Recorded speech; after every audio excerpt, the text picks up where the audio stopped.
Hey guys, welcome back to High Yield Intraday Trading. I hope every one of you is doing good. So before we start discussing today's topic, let me request you all to subscribe to my YouTube channel by clicking on the subscribe button here. Once you click on it, you will get the confirmation on the left bottom corner. Post you subscribe to my channel, also make sure to press the bell icon and click on all. You will get the confirmation on the left bottom corner so that whenever I upload a video, you get the notification about the same without any misses. Also, I would request you all to subscribe to my Telegram channel with the name HYIT Intraday Calls because I share a lot of things over there and it might be helpful to you in some way or the other. All right. So when it comes to day trading, there are many things that we need to follow or we need to do that we don't like doing or that we don't like following. Like for example, when the market opens up at 9:15 a.m. Indian Standard Time, we see the many stocks making some really good moves. But is it advisable to trade them? The answer is no, and this is something that many of us don't like. But you need to do it because that's one of the good practices that you need to follow or that you need to get used to if you want to earn money in the stock market. Similarly, there are many other things, and one of them are the slippages. So in this video, we will discuss about this very aspect called as slippage, and we will see how exactly should we accept it when it comes to day trading. But first thing first, we need to know what exactly is this slippage is. Okay, so in a layman's term, let's say you want to go long in a particular trade and the price at which you want to enter the trade is 500 rupees. But by the time you place the order and the order gets executed, the price has already climbed up to 502 rupees. So in such a scenario, the 2 rupees that you are missing out on is known as the slippage. So in this trade, the slippage for you is 2 rupees. Now, it might sound like a simple topic, but be informed that if you are not aware about how to handle these slippages, then you would have a tough time while trading. So the question is, how do we handle it, or how do we avoid it, and what should we do to make sure that we get less slippage while we take up the trade? Okay, see, one thing is for sure. This thing, slippage, is such a thing that we can avoid, and also it cannot be avoided. Now, when I say it can be avoided, what I mean is if you want to go long at 500 rupees, then one of the things that you can do is you can set a limit order at 500 rupees and sit back and wait for the price point to get back to 500 so that your order gets executed. Now, this is something that nobody will guarantee. Nobody will guarantee that the stock price will come down to 500 and your limit order that you have set at 500 rupees will get executed, right? Nobody can guarantee it. So, guys, just a moment here. Right. So what I was saying was, so it might be the case that it went up till 501 and then you placed a limit order at 500 rupees and then it came down to 500.50 or maybe 500.45 and then it flew up till 509 or 510 rupees, which basically should be your target. Right? It never touched 500 at all. So what is happening here? You are missing a good trading opportunity. So in such cases, if you ask me, what I do is I take up the trade at the market order and I allow a slippage of maybe 1 to 2 rupees. Right? So why do I allow that slippage is the next question. So there are two things that compels me to allow that slippage of 1 to 2 rupees. First is I am no one to allow that slippage. The market forced me to take that slippage, and we as traders, we need to surrender to the market.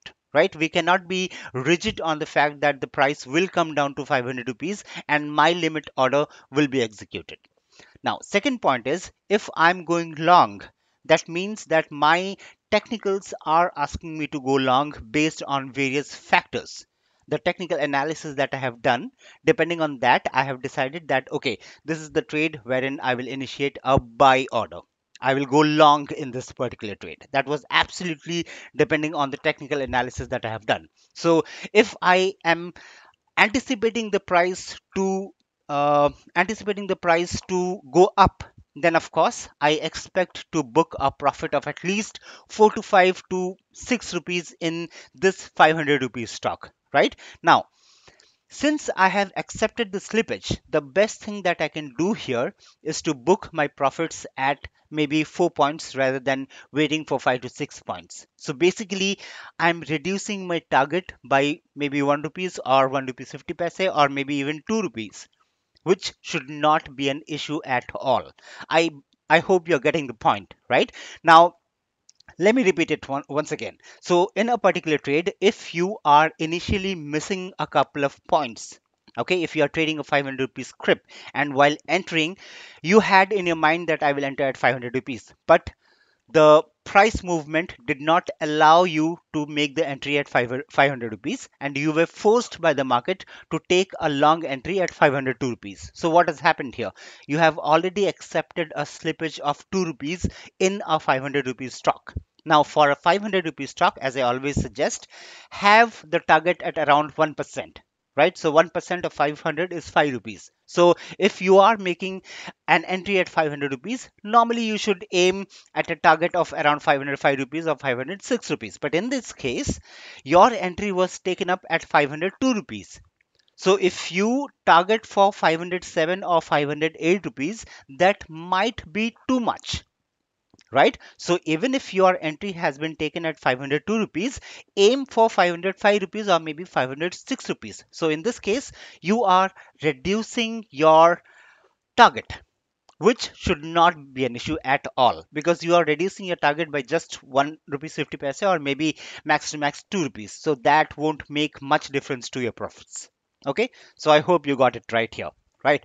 So while you're trading, you need to manipulate things real quick and you cannot be rigid, which means that you need to be flexible and fast in taking your decisions. And one more thing that I would like to add here is, while we talk about taking up the market orders, just make sure that the price movement is not very fast.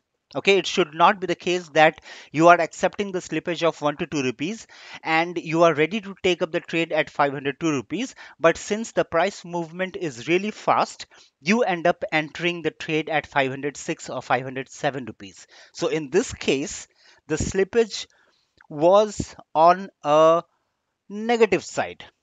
Okay, that will not be called as a slippage, that would be called as a wrong trade. So as I always say, when it comes to trading, everything is connected. You mess up with one thing and the entire chain gets broken. Okay, now talking about the second part wherein I mentioned that the slippage cannot be avoided, the reason I told that is because the prices will not wait for anyone, right? It will keep moving. So it's our responsibility to be careful enough and make the entries with minimum slippage. And sometimes we also do get rewarded because of this slippage thing. Like let's say you want to enter a long trade at 500 rupees, but by the time you put the market order, the prices came down to maybe 499 rupees or maybe 498 rupees, and finally it took up your trade at 498 rupees. So in this case, the slippage that you faced was on a positive side. But the thing that needs to be remembered here is, unfortunately, this happens very rarely, but it does happen. Okay, so these were the points that I wanted to discuss about, because when it comes to trading, please be informed that we, the traders, do not have any control or on anything at all. Okay, so the best thing that we can do is to adapt as per the market. Just go with the flow and be very mindful about what is happening on the charts. Like I have come across many people who hate trading with slippages and have argued with me for hours. But the thing that they need to understand is, I cannot fix it. In fact, no one can fix it. So the best option you have is either make use of the limit order and wait for the price to come back to the price point so that your order gets executed, or go with the flow and enter the trade with the market order along with the necessary precautions that I have mentioned earlier. Okay, and just one more thing that I would like to add here is that if you are a guy who is allowing the slippages while trading, go ahead and give a pat on your back, because you belong to the category of traders who believe on the technicals blindly, and taking up the trade with a slippage is not a child's play, mind you. Okay, if you are trading with a slippage, that shows how strongly prepared you are for the respective trade and how strong is your technical analysis. Yeah, so that's it from my end, guys. And for the guys who have not watched my previous video, I have put in the video card on the top right corner of the video, the eye symbol that you see there. You can click on it and watch my previous video. And as always, we request you all to like and subscribe to my YouTube channel. And also please do not miss the ending of this video, as you will get some more information about HYIT that might be helpful to you in some way or the other.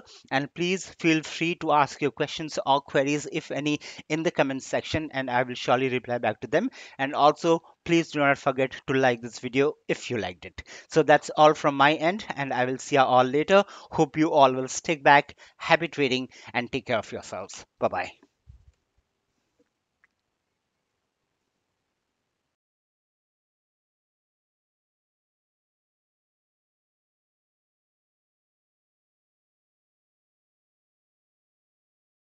bye.